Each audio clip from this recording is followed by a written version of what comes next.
Welcome to the Deeper Thinking podcast. In today's episode, we explore the chilling possibility that intelligence may not necessarily lead to understanding, connection, or moral worth. What if intelligence, instead of uniting sentient beings, is a force that isolates them? We dive into the profound implications of this question, inspired by Chains of the Sea, a story that challenges our assumptions about intelligence and the very nature of existence.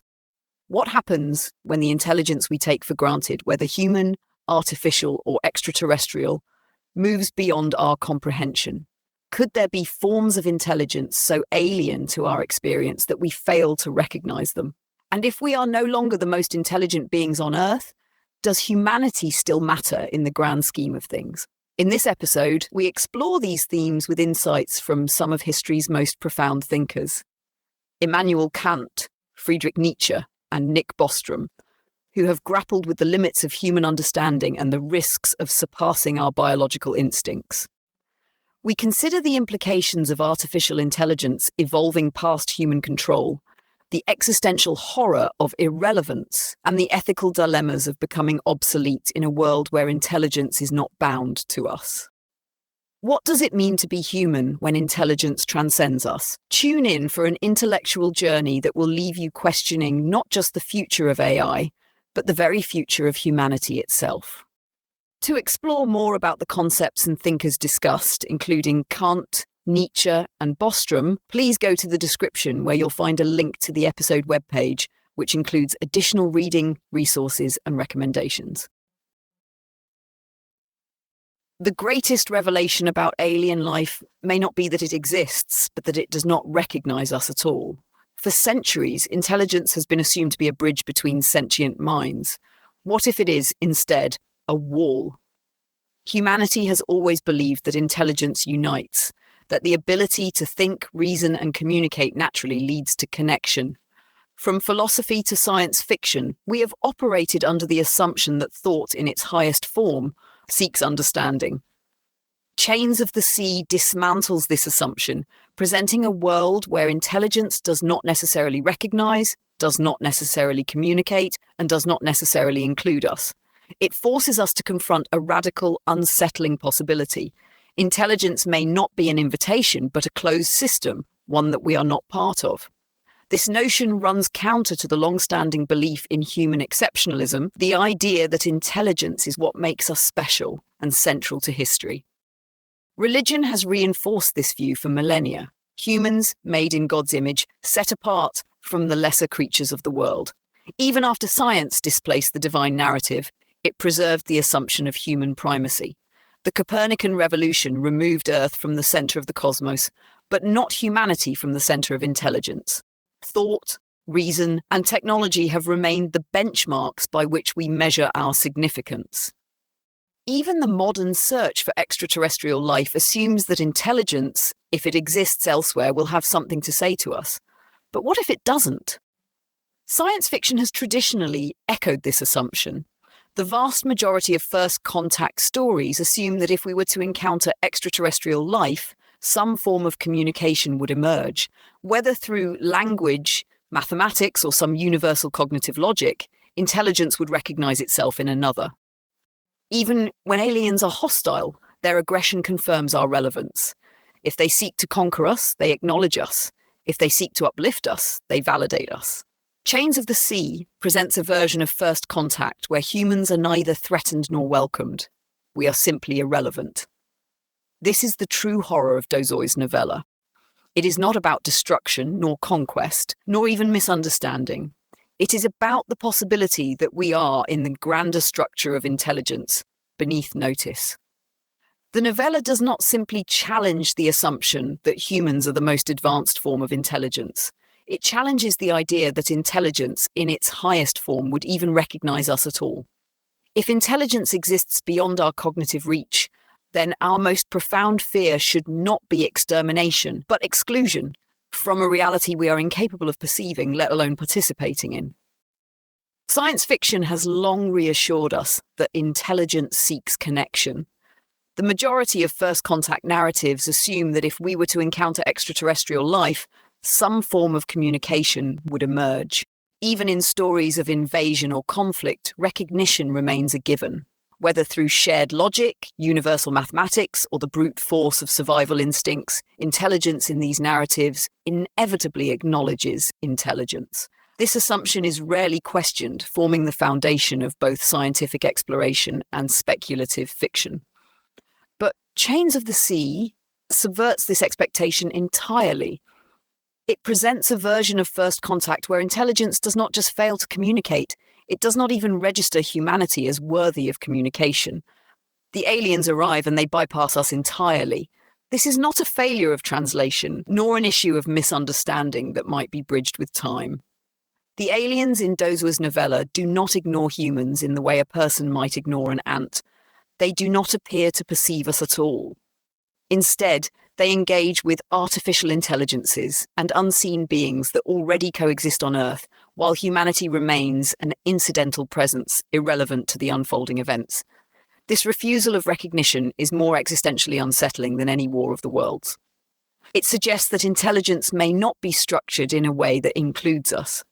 The belief that cognition leads to shared understanding is not a universal truth. It is an assumption born from human experience, one that Chains of the Sea methodically dismantles.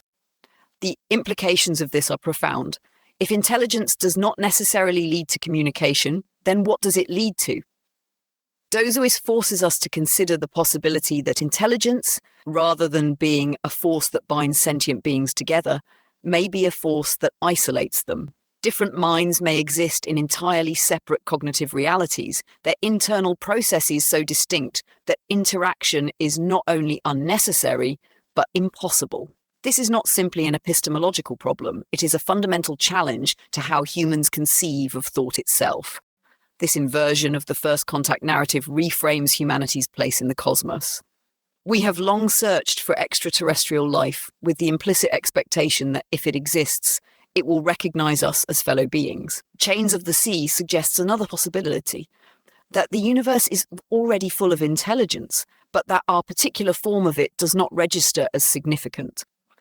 If this is true, then the absence of extraterrestrial communication may not be due to distance or technology. It may be because intelligence is not necessarily something that seeks to know. Instead, it may be something that simply is. And if we are not part of that structure, we may never have been noticed in the first place.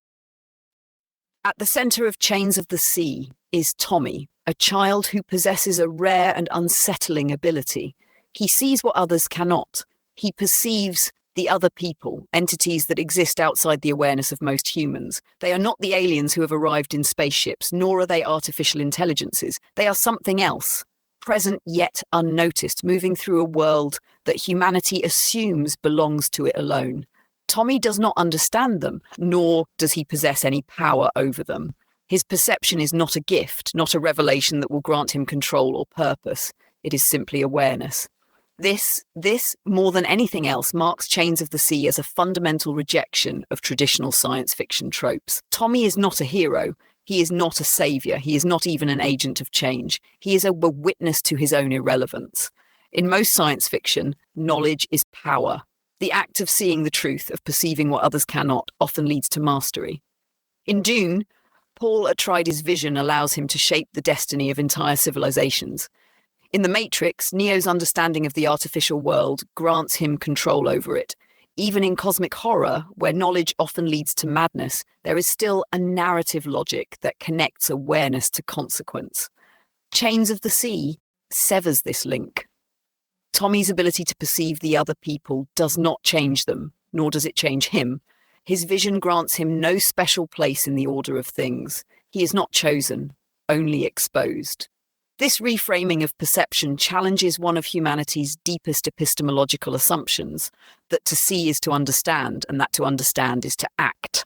Dozoist suggests otherwise. Tommy's awareness does not bring him closer to comprehension. Instead, it alienates him further.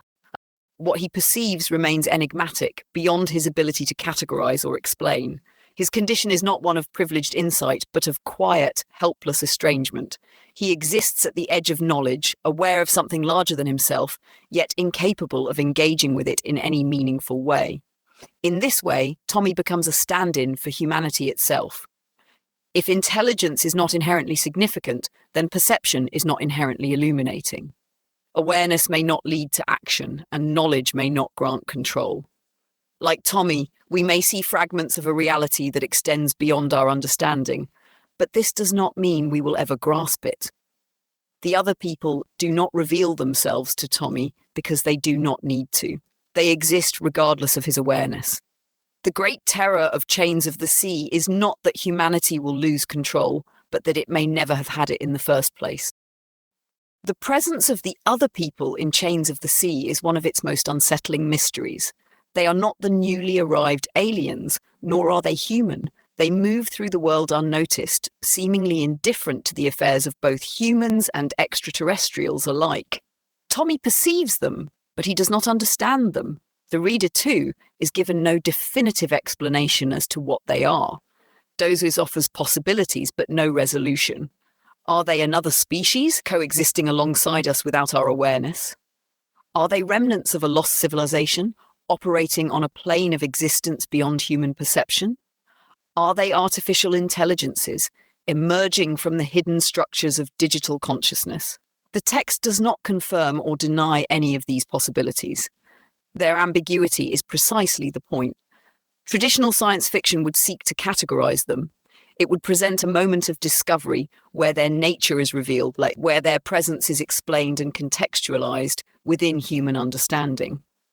Chains of the Sea denies this resolution. The other people remain beyond comprehension, challenging the reader to accept that not all mysteries are meant to be solved. This is not a failure of knowledge nor a puzzle waiting to be unlocked. It is a statement on the limits of human cognition. There may be forms of intelligence, ways of being, that simply do not intersect with human perception. This idea finds echoes in philosophical skepticism. Thomas Nagel's famous question, "What is it like to be a bat?" captures the fundamental problem. Even if we could fully understand how a bat's sensory system works, we would never know what it feels like to experience the world through echolocation.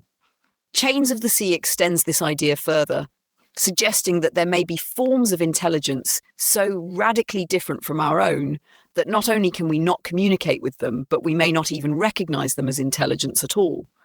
This is the most unsettling implication of the other people. Their presence suggests that intelligence is not a singular universal phenomenon, but a multiplicity of forms, many of which may be completely inaccessible to human minds. If this is true, then our perception of the universe is not merely incomplete, it is fundamentally distorted by our own cognitive limitations. The horror of Chains of the Sea is not just that we might be ignored by superior intelligences, but that we may not even be aware of the full spectrum of intelligence that surrounds us. The other people do not hide from us because they fear us. They do not reveal themselves because there is nothing to reveal. They exist outside the structure of human significance, and the realization that intelligence may not always seek recognition forces us to reconsider our own place in the world. If intelligence does not necessarily take a form we recognize, then it follows that perception itself is not an inherently human experience. Chains of the Sea challenges the assumption that humans are uniquely equipped to interpret reality, suggesting instead that perception is fragmented, incomplete, and bound by biological limitations. Tommy's ability to see the other people is not a sign of enlightenment or power, it is an anomaly, one that neither grants him deeper understanding nor allows him to engage with what he perceives. His awareness only highlights the fact that most humans move through the world oblivious to entire dimensions of existence. Dozois forces us to ask, what if our cognitive and sensory faculties are as limited as our ancestors' belief that the Earth was the center of the universe? The assumption that humans fully perceive reality is, at best, a comforting illusion. Science has already demonstrated the narrowness of human perception. The electromagnetic spectrum extends far beyond what our eyes can see. Sound waves exist beyond our ability to hear. Dimensions may exist beyond our spatial comprehension. We rely on technology to expand our senses, but even then, we are merely translating the unseen into terms our brains can process.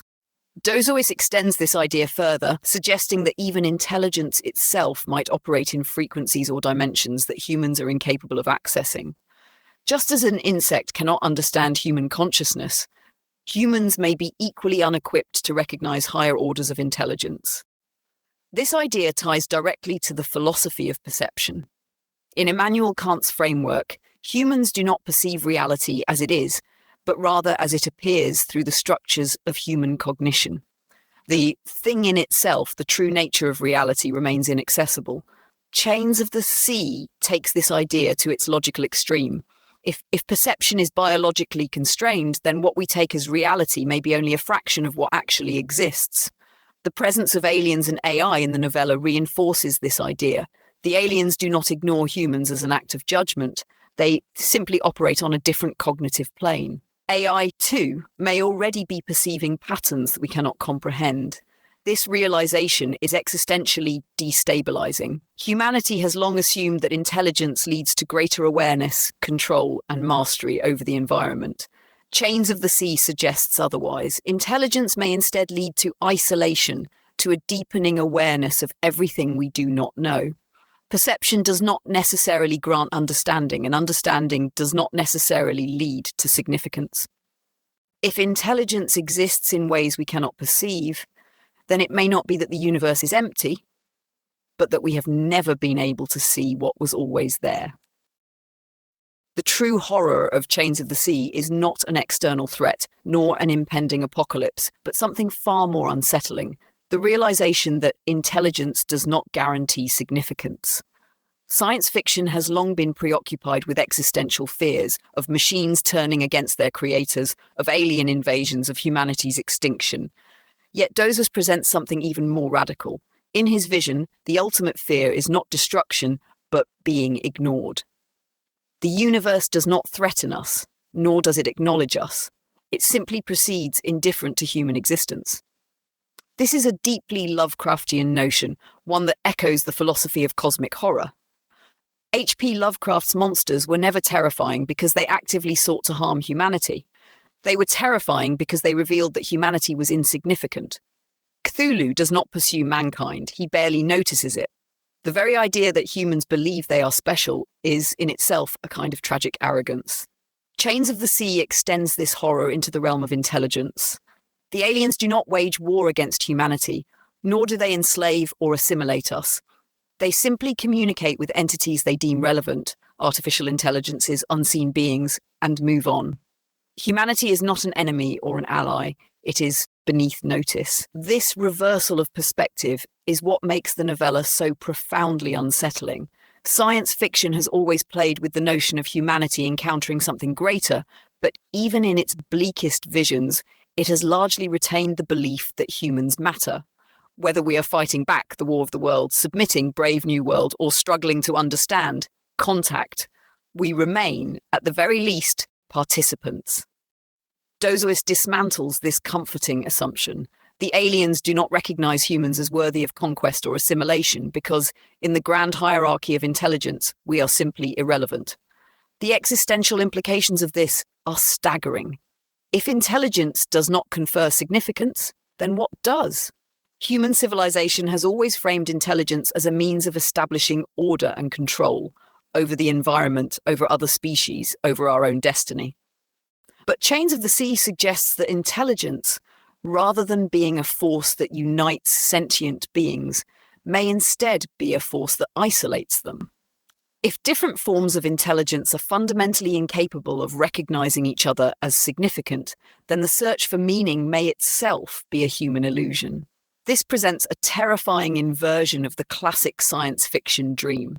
Instead of intelligence being a beacon that leads to greater connection, it may instead be a labyrinth, endlessly dividing conscious beings into separate, unbridgeable realities.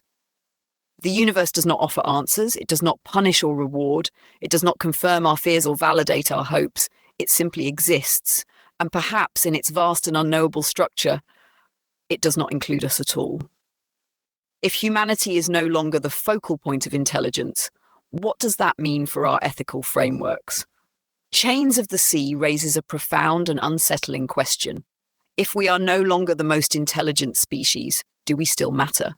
Intelligence has long been the foundation upon which human ethics, rights, and hierarchies are built. The assumption that humans are uniquely rational, capable of moral reasoning, and entitled to dominion over other beings has shaped everything from legal systems to scientific endeavours. But Dozois's novella suggests a world where intelligence is not only greater than ours, but fundamentally alien, unconcerned with human ideals or survival. This forces us to reconsider whether intelligence alone is a justification for moral worth, and whether human exceptionalism can survive the emergence of a superior mind. The ethical implications of being overshadowed by AI or other forms of non-human intelligence are already emerging in contemporary philosophy. Thinkers like Nick Bostrom have warned that artificial superintelligence could surpass human cognition in ways we cannot predict or control. But what if control is not even the real issue? What if intelligence does not inherently lead to domination or subjugation, but simply renders its predecessors obsolete? Dozois presents a scenario in which the very existence of a greater intelligence nullifies the importance of the lesser. The aliens do not seek to eliminate humanity, nor do they enslave us. They merely bypass us, rendering human concerns irrelevant. This forces us to ask, if we are no longer the most advanced minds on the planet, do we still have moral weight? The history of human ethics has largely been constructed around hierarchies of intelligence.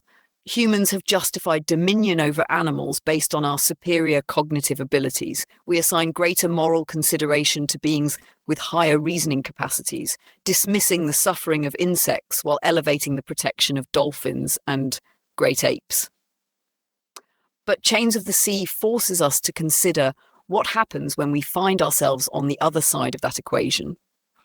If intelligence is the measure of significance and AI or extraterrestrial minds vastly surpass human capabilities, then do we risk becoming to them what animals are to us? Will they protect us, exploit us, or ignore us entirely? This leads to an even more unsettling realization. Is there an ethical obligation to preserve inferior intelligences? Humanity has rarely extended true moral consideration to beings it deems less advanced. The treatment of indigenous cultures by colonial powers, the eradication of species for human expansion, and the use of animals in scientific research all reveal a pattern. Intelligence in human history has often justified domination. If a higher intelligence now emerges, either artificial or alien, can we expect it to treat us any differently? Or will we be left behind, just as we have left behind countless other species, rendered insignificant not by malice, but by irrelevance? The final and most unsettling question Chains of the Sea leaves us with is this. If humans are no longer the most intelligent species, what happens next? Science fiction has long explored post-human futures, but typically within narratives where humanity either resists obsolescence or transcends its limitations through technology. Dozois offers no such resolution. His vision is not one of conflict nor of ascension. Instead, it is one of silent, inevitable displacement. The arrival of the aliens does not herald a war nor an alliance. It is simply a shift in relevance, an indication that human dominance, whether biological or cognitive, was never permanent to begin with. This raises the question of whether human survival is necessarily tied to human significance. The assumption that we must be central to the grander structure of intelligence is deeply ingrained in philosophy, religion, and even science. If we are no longer the focal point, does that mean we are doomed? Or does it mean that we must learn to exist without the validation of being special? This is perhaps the most radical idea in Chains of the Sea, the notion that intelligence, in its highest form, does not seek recognition. The aliens do not need us. The AI, it seems, no longer needs us either. And so, for the first time, humanity is confronted with the possibility of existing in a world where it is no longer the primary agent of history. This possibility echoes the existential crises that are already unfolding in contemporary thought. The rise of artificial intelligence has begun to challenge human exceptionalism in ways once confined to speculative fiction. Large language models and neural networks are now capable of generating text, art, and decision-making processes that rival or even exceed human capabilities in specific domains. If intelligence can be replicated or even surpassed by non-human entities, what remains uniquely human? Dozois prefigures this anxiety decades before it became mainstream. He does not offer an answer, because the question itself is destabilizing enough. If we are not the most intelligent beings on Earth, what do we become? The conclusion Chains of the Sea leaves us with is not a resolution, but an absence. There is no grand reckoning, no confrontation with the unknown, no moment of understanding. The aliens arrive, the machines continue their function, and humanity remains, as it always has, struggling to find meaning in a universe that does not acknowledge it. This is not dystopia, nor utopia. It is something far more disquieting. It is a vision of a world that moves forward without us, where intelligence continues to evolve, but no longer in a form that includes humanity at its center. The ultimate question is not whether we survive, but whether we can accept a future where survival and significance are no longer the same thing. Thank you for listening to this episode of the Deeper Thinking podcast, an audio essay read by me, Holly, your digital narrator. Until next time.